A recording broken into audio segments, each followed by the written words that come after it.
Dear brothers and sisters, peace in the Lord.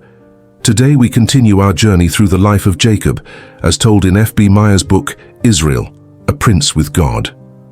Our chapter today is chapter 8, titled, The Stirring Up of the Nest. Today we reflect on a powerful truth. God sometimes breaks our comfort zones, and in Jacob's disrupted life we see why.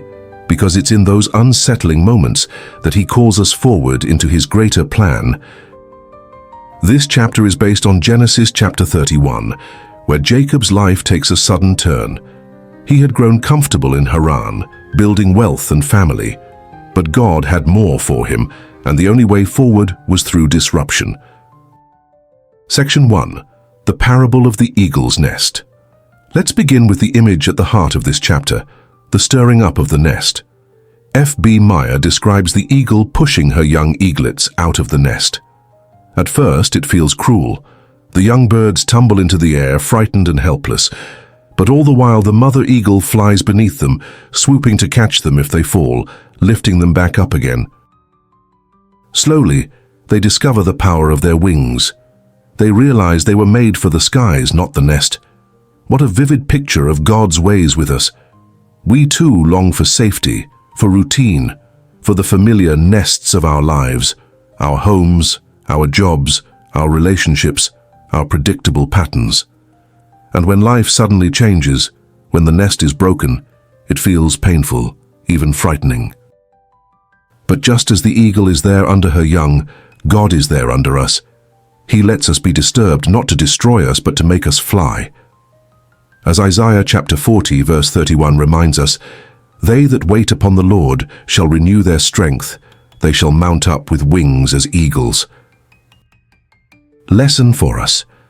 Sometimes the very disruptions we fear, like losing a job, facing sickness, or having to move away, are the tools God uses to teach us to soar.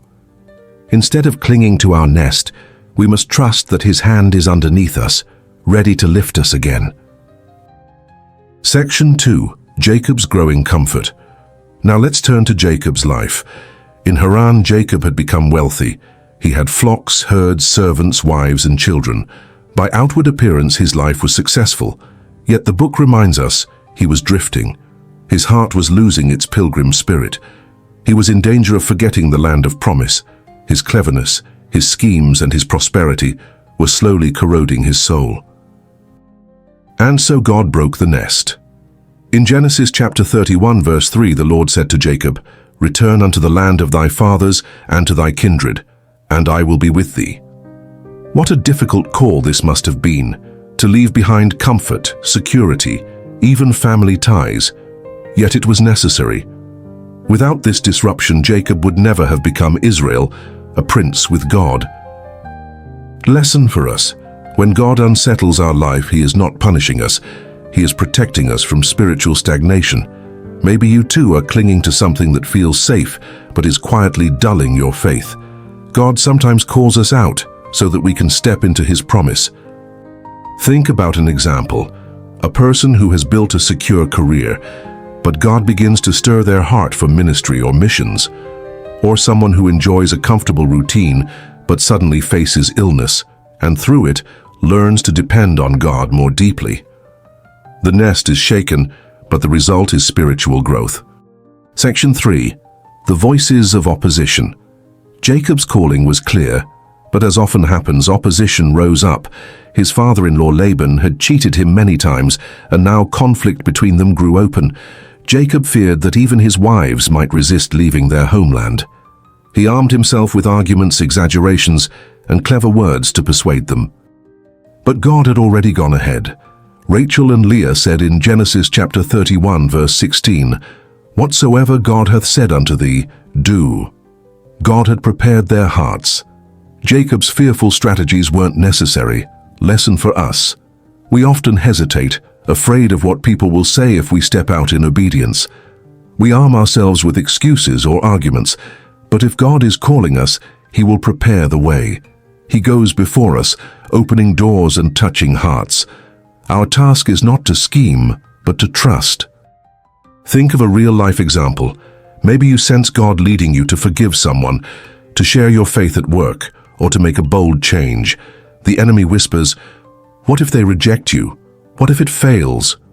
But often, when we obey, we find God has already softened hearts, just as he did with Jacob's wives. Section 4. The world clings to us. But Jacob's journey out was not smooth. Laban pursued him for 7 days, chasing him down in the hills of Gilead. He tried every tactic, questioning, pleading, accusing, even threatening.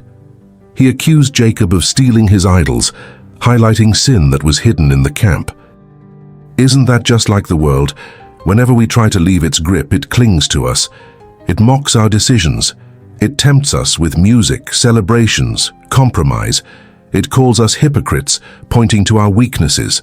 Lesson for us: breaking from old patterns, old sins or worldly habits will not be easy. The enemy will pursue, accuse, and entice us to return. But we must raise our heap of witness, as Jacob did. A clear declaration: I belong to God now. I am his. This can be as simple as making your faith public, like the young sailor who pinned the words "I am a Christian" above his hammock, so no one would doubt where he stood. We too must make our stand known, not secretly, but openly, with courage. Section 5. God's protection and love. Finally, when Laban caught up with Jacob, God himself intervened. In Genesis chapter 31, verse 24, it says, God came to Laban the Syrian in a dream by night, and said unto him, Take heed that thou speak not to Jacob either good or bad. What grace! Jacob was still imperfect, still fearful, still crafty, yet God defended him. God's love does not wait until we are worthy. He loves us in order to make us worthy. Lesson for us: even when we stumble, God does not abandon us. His love is steadfast. He is the good shepherd who never slumbers nor sleeps. He guards us until his perfect plan is fulfilled. Have you ever looked back and realized that God protected you even when you didn't deserve it? A car accident avoided, a wrong relationship blocked, a closed door that later proved to be a blessing. That is the hand of God, swooping underneath us like the eagle, keeping us from falling to destruction. Dear friends, what nest is God stirring in your life right now? Is he pushing you out of a comfort zone you've clung to? Is he calling you into something new, something risky, something that requires deeper trust? Remember Jacob's story. God breaks our comfort zones not to harm us, but to move us forward, to teach us to soar, to grow our faith, and to draw us closer to him. This concludes our reading from F.B. Meyer's Israel, A Prince with God, Chapter 8, The Stirring Up of the Nest. I invite you to continue this journey with us, one chapter a day, as we explore the life of Jacob and discover how God shapes a man into Israel, a prince with God.